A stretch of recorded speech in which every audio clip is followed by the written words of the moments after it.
Hello everyone, my name is Mirko and welcome back to another brand new Apex Legends video. Now in today's video we're going to be speaking about pro tips that only pro players use, but whether you're a beginner or an average player, you will be able to adapt to these tips and up your game significantly. So before we jump into these tips, I'd just like to say we are very close to 4,000 subscribers, and if you do enjoy today's video, be sure to drop a big thumbs up, and if you're currently not subscribed, be sure you're subscribing to help me get to 4,000 hopefully by the end of this week. If we can reach 4,000 subs, I will be absolutely blessed. But without further ado guys, as always, let's jump straight into the tips. So the first tip we're going to speak about is quite a situational tip, and you can't do it every single time, but when the opportunity is there, you must take advantage of it. And the first tip is body shield swapping during a gunfight. Now, I've been doing this so much more ever since I've actually picked up on it. If your purple body shield has been completely broken and there's a grey body shield next to you, you want to pick that grey body shield up. That's an extra 50 health, and you can go back to that purple body shield later on when you finish the gunfight. I would also practice on looting fast, because you can also do this with death boxes.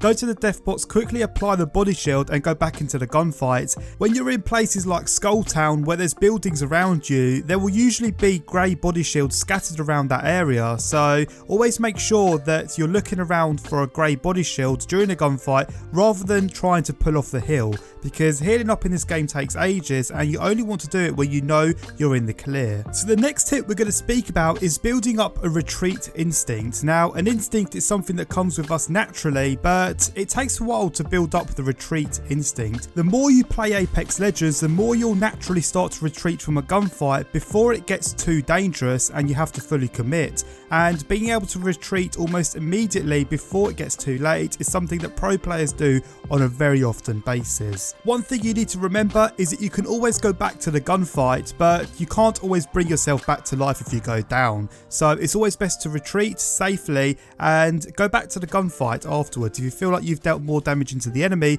then carry on with the gunfight. Or if you feel like during the gunfight you're dealing more damage into the enemy than the enemy is dealing into you, then you continue on with the gunfight. If you're a beginner, then you won't have built up that instinct to retreat straight away. It will take some time, especially people that have only just started playing Apex Legends or people that play about an hour a day. It takes time to develop this instinct, and once you have developed it, it can save your life in a lot of situations. So the next tip we're going to be speaking about is leading the gunfight with grenades. Now, I've spoken about this in my previous videos and it might seem like quite a simple tip to some people, but people still aren't doing it correctly. Well, the teammates I join up with aren't anyway. Some people either start shooting straight away and completely ignore the tip, or they'll throw the grenade and they'll wait around and then they'll push the enemies once the grenade has exploded. The best way to push using grenades is immediately after you've thrown the grenade. That's when you want to be doing the pushing. You don't want to push enemies after the grenade has exploded, because you're going to allow them to reposition,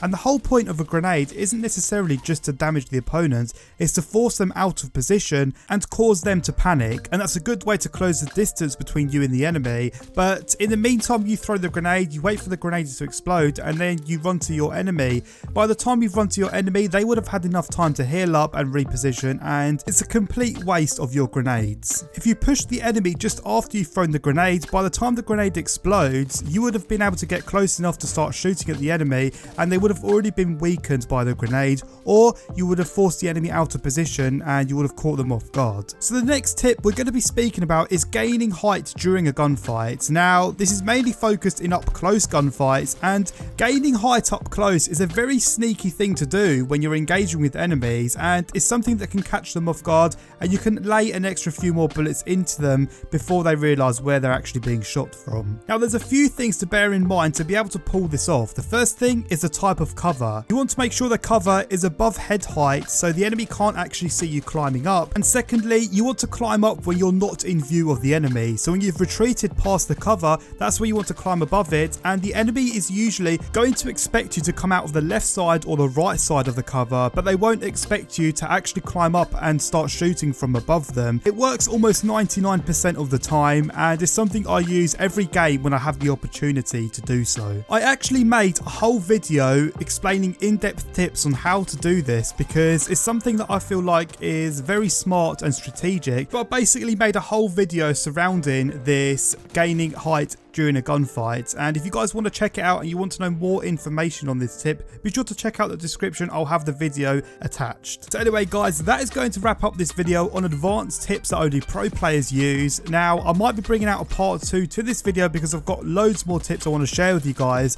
So be sure you're subscribing for that to not miss out on that video, and be sure you're liking the video if you enjoyed to support the channel that extra further. Anyway guys, as always, my name has been Mirko. Be sure to take these tips into Apex Legends, get them champion wins, and I'll catch all of you guys out in another brand new Apex Legends video.